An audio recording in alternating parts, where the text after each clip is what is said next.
Roblox is in a lot of trouble right now. They're being investigated by the SEC. That, coupled with their drop in daily users, led to their stock tanking. To be clear, we don't know the official reason why they're being investigated. The SEC refuses to comment on the specifics. Back in November, Hunter Brook Media released an article alleging Roblox is a safe haven for bad people, and in that article, they first revealed the investigation. It's important to note they're owned by like a hedge fund that bets on companies failing, so they had a vested interest in shorting Roblox's stock. Also, the SEC investigates financial crimes, stock manipulation, fraud, insider trading, that stuff, so it's unlikely the more drastic stuff is the subject of the investigation. League of Legends hates you, and you should feel personally slighted by this. That's not even a joke, so here's what happened. Riot announced they removed free hex chests, which are small gacha rewards chests that help you get free stuff. While it's true the chests were like a gacha that help you get free skins and champions, it was only possible to get them if you spend time grinding. The big scary reason they had to remove the only free way to unlock champions: too many players were grinding the chest to get free skins and cosmetics. That's it, that's the reason. They used a lot of words to say they're losing too much money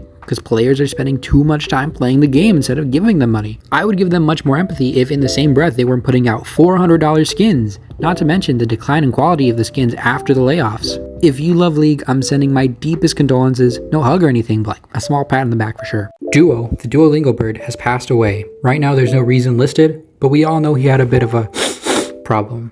Don't let them gaslight you into thinking you missed a few lessons. It's your fault. This was inevitable. We've all seen the body cam footage. You're not fooling anyone. It's a sad day to lose a friend, but he was gone the second he first tried that first hit. I'm gonna need a minute. Send your love to Dua Lipa, his wife. She's gonna need it. Try to have a good day despite the circumstances.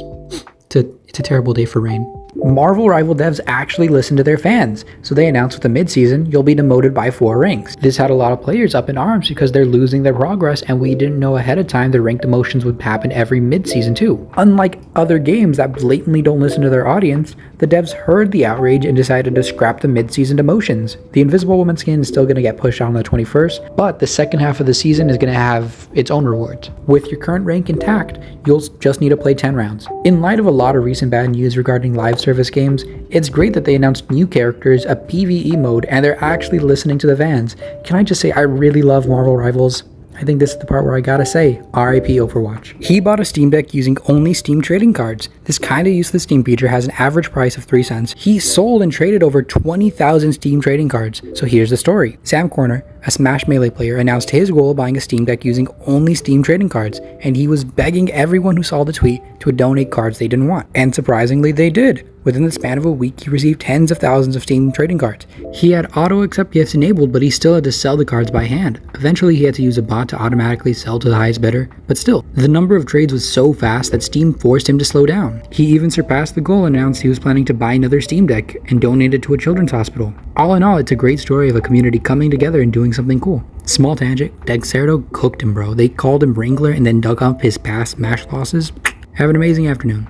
Overwatch 2 announced a new hero, a new game mode, and they brought back loot boxes, so let's talk about it. The new game mode is supposed to be in third person, and it's supposed to be similar to Valorant or CS2. That really does sound like fun, and a new hero is great, no complaints here. Until we get specifics about the mechanics though, I don't really have much to add. They need to do something to compete with Marvel Rivals, and this is a good start. But, if we're being completely honest, them bringing back loot boxes is a bad sign. Blizzard clarified they're only available through the Battle Pass and in-game events, so save the money you spend on the Battle Pass. You can't just throw all your money into boxes. I love a good gacha, but bringing this back shows they're kinda desperate to bring back the players they lost in Overwatch 1. It's very obvious that Overwatch 2 is in like a very sad state, but it's great to see that they're trying.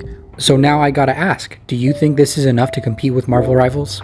Nick Pollum and Cinna recently discussed Asmongold's shift in content. The crux of the conversation is that Asmongold's actions and political differences have been causing trouble for OTK as a whole, namely Emiru. Cinna said they should talk to Asmongold. Nick clarified they did. Asmongold doesn't care and went on to say that other people suffer due to Asmon's actions. The clip ends with Nick saying only Twitch can make him stop, which has an obvious implication of like banning or demonetizing him. Asmongold responded, he really doesn't care about the hate. He focuses on his content and his stats have been going up. His audience loves the shift. Asmongold is right. His audience does support him. They agree with his opinions, and he has high views because of that. But Nick is right too. As an org owner, Asmon does have a responsibility to prevent things from harming the OTK brand. In my personal opinion, as long as Asmongold doesn't like advocate for violence or extremism, I don't really care about his opinions. But let me know your thoughts. Do you think Asmon has been going too far, or are they just wrong to criticize him for his content? Call of Duty gave up a serious war aesthetic a long time ago, we all know that. They've been having Fortnite-type collabs for years now. They did Godzilla before Fortnite, but now that the Ninja Turtles are coming, is it okay for me to say I'm disappointed? I love TMNT, and I have a lot of nostalgia for COD, but in my opinion, it kind of feels like a betrayal of the theme of COD as a gritty war FPS, as dumb as that sounds. I know they've had zombies since World at War and tons of wacky collabs recently. I understand they need to compete with Fortnite, and a ton of people are hyped for this collab. If you're excited, by all means, this is a fun collab, you should be excited, but I'm just a little bit fatigued with COD's changes, you know? This channel has been using AI to mass produce fake true crime stories. The graphics, the scripts, all AI. YouTube stepped in and took the channel down after he released a video titled Husband's Secret Love Affair with Stepson Ensign Grimsley. Viewers sent tips to a reporter who actually reported the channel to the police, and then YouTube took the channel down. The reason YouTube had to do that is for two reasons. The channel didn't properly disclose it was AI generated, and they made a video about a kid getting brutalized. It wasn't real, but they still broke the rule. And when he was asked why he would lie about it being a true crime, he acted like it was a performance art piece to critique the genre of being invested in victims. No, let's be honest, bro just wanted an easy gig. But let me know your thoughts on what you think on AI-generated true crime stories. Are they a threat to the platform or just harmless? Good luck with anything you need luck for, and have a good day.